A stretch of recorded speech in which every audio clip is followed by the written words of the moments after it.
Welcome to Lauren the Insider. Today I'm shedding light on Prince Harry lashing out at King Charles and Harry's team allegedly fighting with King Charles's team.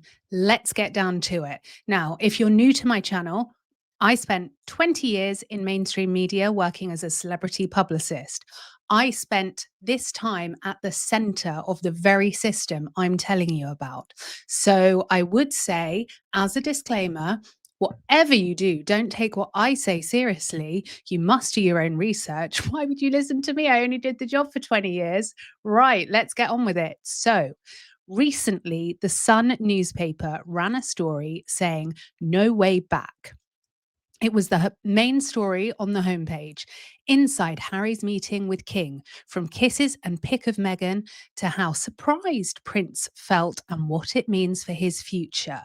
Right, first of all, this is what I want to tell you. This, in my opinion, is without question placed by King Charles's side.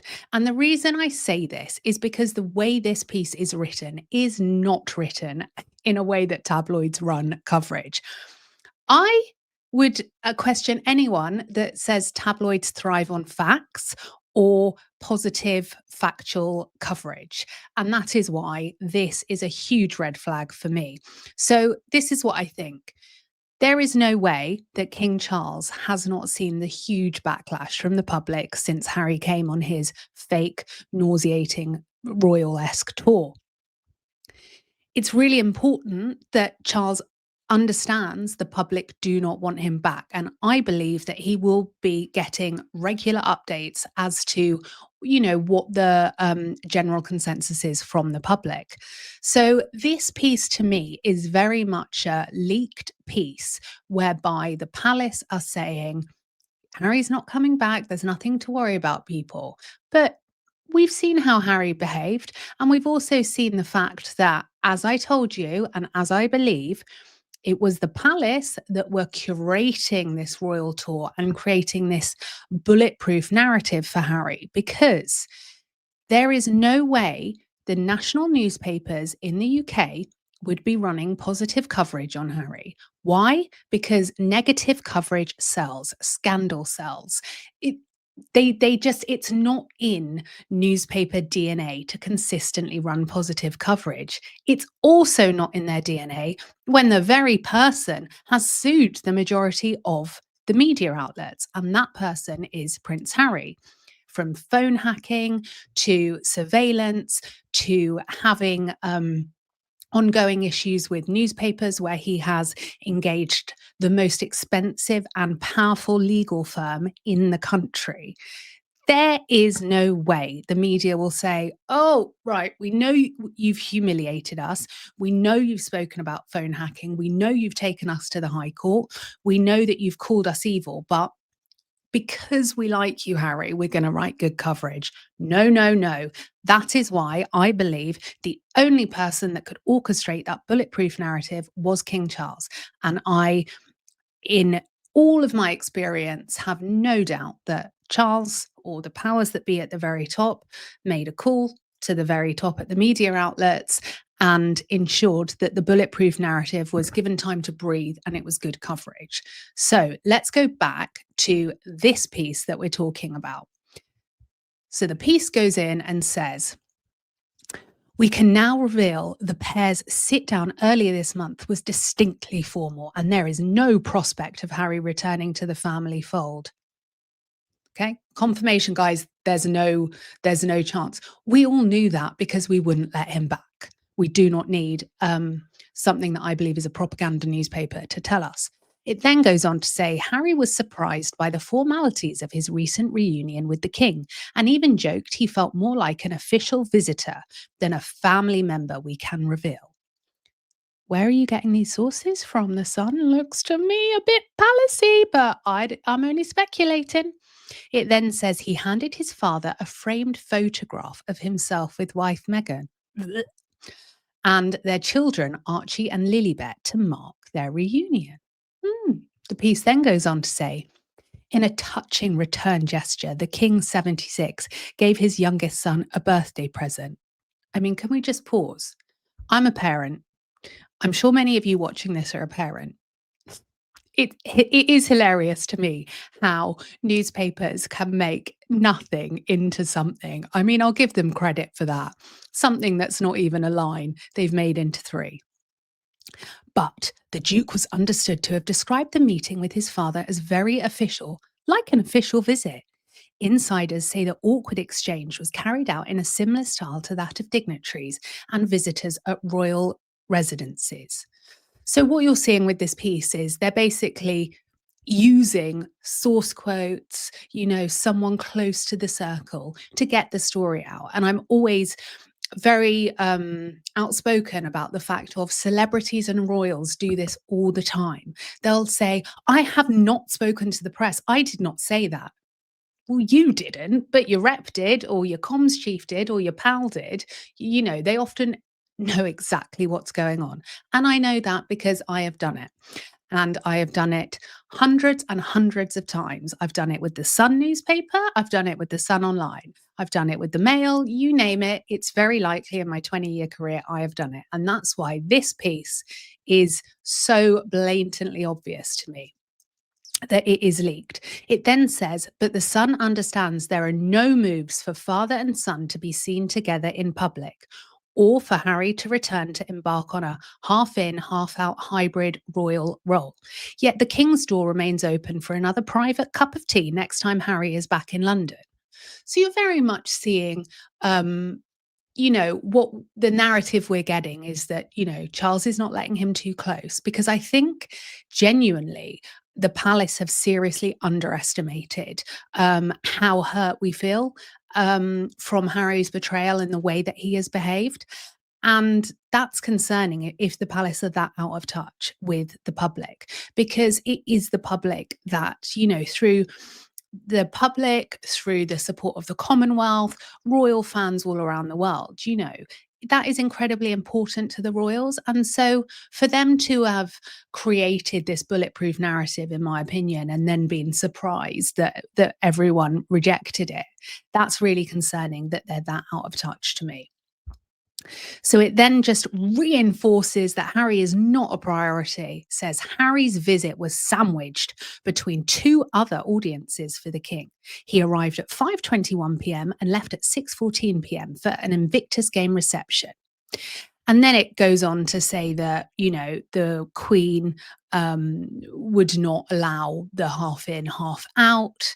And then it says, the late Queen stripped Harry of his royal roles after turning his request to live abroad and fly back to be a working royal. Sources close to Harry insist the prince is happy in Montecito, California, only wants to return to reconcile with his family and does not want to return to royal duties. A spokeswoman for Harry said the trip back was about focusing on his patronages and supporting his good causes while also having time to catch up with family and friends. Hmm, you only saw your dad. I believe Queen Camilla was there too. Um, and from the reports, there are no friends. They dropped you like a hot potato post Meghan.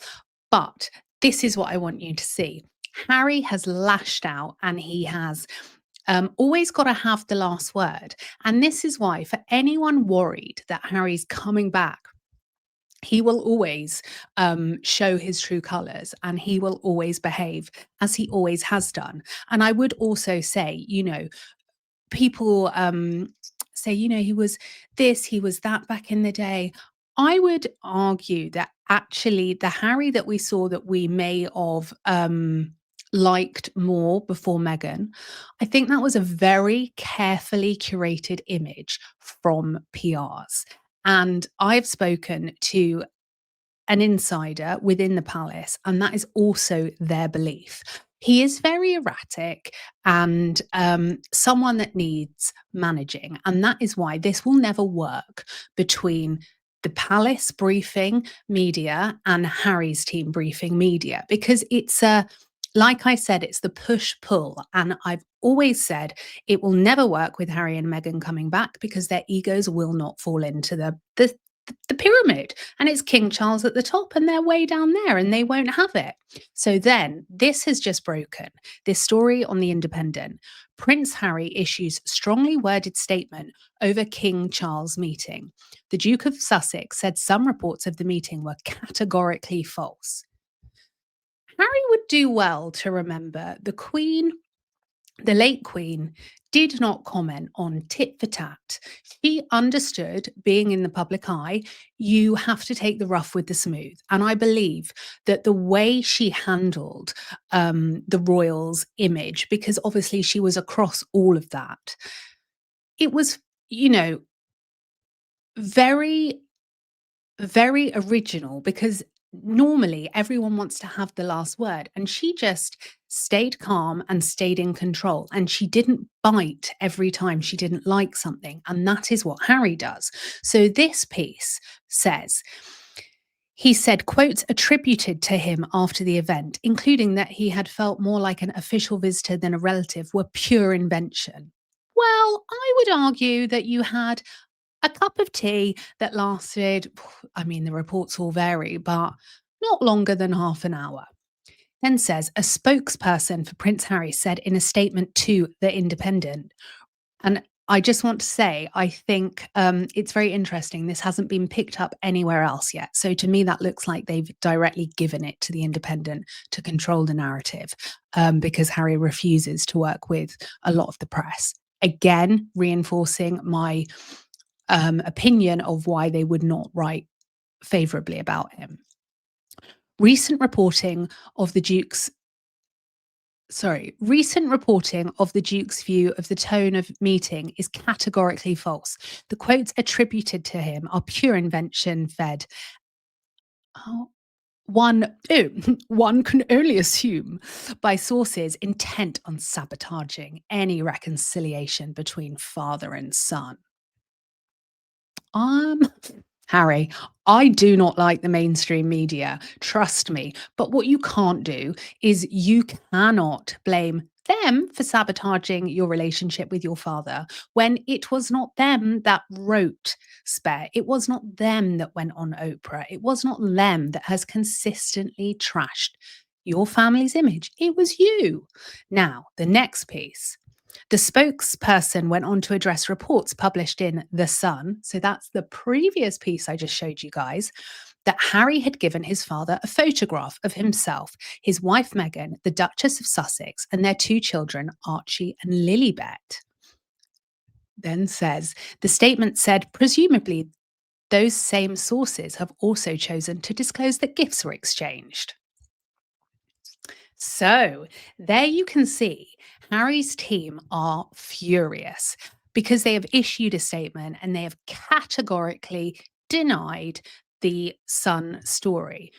I have no doubt whatsoever that the story in The Sun was leaked by the palace. I will say allegedly, so I can keep this video up, and of course, do your own research. But this to me shows that Meghan and Harry are incapable of working with the royals to rehabilitate their images at all.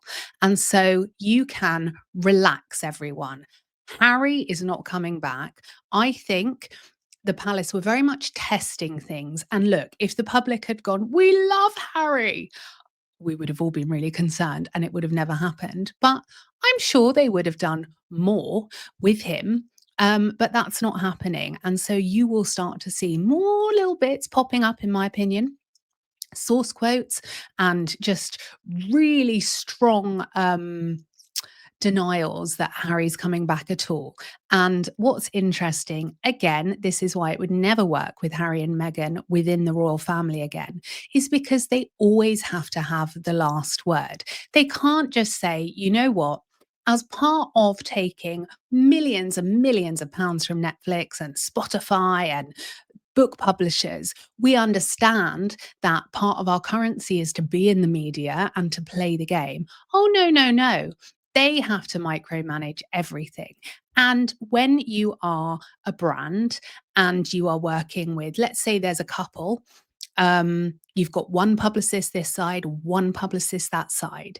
In order for there to be a strategy and consistency and for briefing the media off the record and to get source quotes out, in order for it to work, the teams have to work together. Now, it looks to me like Harry's team is being micromanaged by Harry and Meghan, in my opinion. And look, you can rest easy tonight, guys. Harry's not coming back. I think the palace have got the message loud and clear. And I think we can just look forward to more absolutely ludicrous statements from him, nitpicking every little bit. Go back and eat your edible flowers. Now, this is the part where I say only 14% of my viewers are subscribed. Please, please, as a new channel, if you can like, comment, and subscribe, I would greatly, greatly appreciate this. As a new channel, I do need all the support I can get. And I would also like to dedicate this episode to my stepfather who passed away this week. God bless you.